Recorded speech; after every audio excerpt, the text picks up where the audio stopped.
The January 6th narrative put forward by the rigged committee, which consisted entirely of Trump haters, although there were some nominal Republicans, they were not the Republicans recommended by the Republican leadership. They were Republicans handpicked by Nancy Pelosi, continues to crumble as the new House Republican majority sheds light on the actions of the January 6th committee.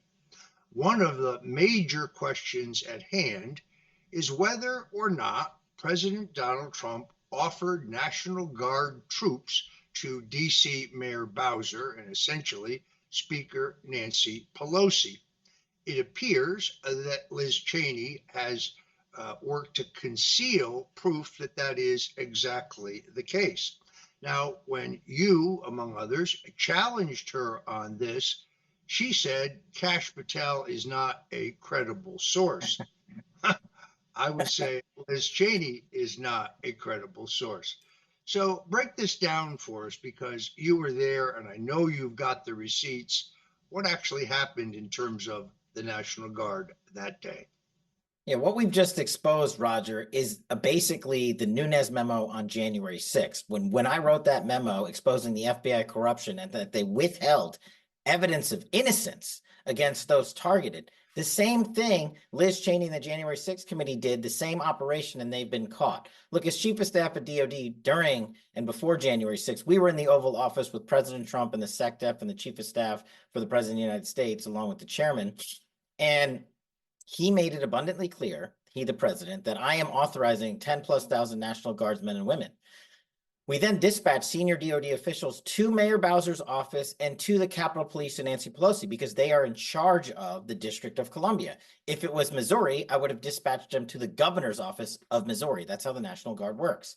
And they both, in writing, rejected the authorization and refused to make a request. Look, I have said this on your show and others for 3+ years because it's the truth, but forget what I'm saying. Let's look at the black and white letters that have now been released of Senior Secret Service Officer Tony Ornato, a transcript from the January 6th committee that was suppressed for 2+ years has now been unearthed thanks to Molly Hemingway's great reporting that says what?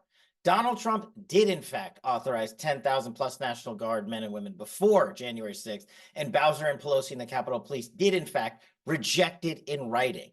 We've not only produced Tony Ornato's transcript from that hearing, who is an apolitical career Secret Service officer. That's why they buried it, because they couldn't label him anything. And now we also have the receipts from Mayor Bowser's office, her own letter, and the Capitol Police in writing, pursuant to Nancy Pelosi's instructions, rejecting the National Guard. And so what they did was they tried to rig another election and try to taint Donald Trump as an insurrectionist. This is the insurrection exoneration, and the only insurrectionists that exist are those constitutional arsonists in Congress like Liz Cheney. Absolutely. So you're saying that they denied 10,000 National Guard troops, and that's really important.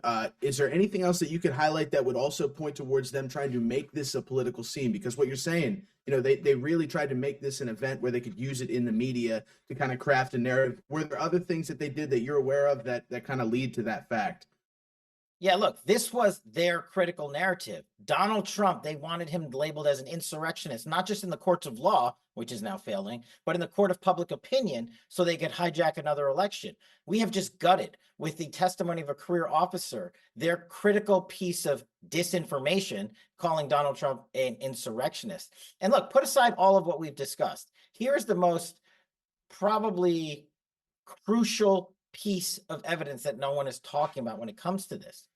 If Donald Trump did not authorize the National Guard 10,000+ days before January 6th, then how is it that we caught Nancy Pelosi and Mayor Bowser rejecting that authorization on that same day? It is factually and legally impossible for them to have written those letters and memorandums rejecting President Trump's authorization of National Guard if he never authorized it.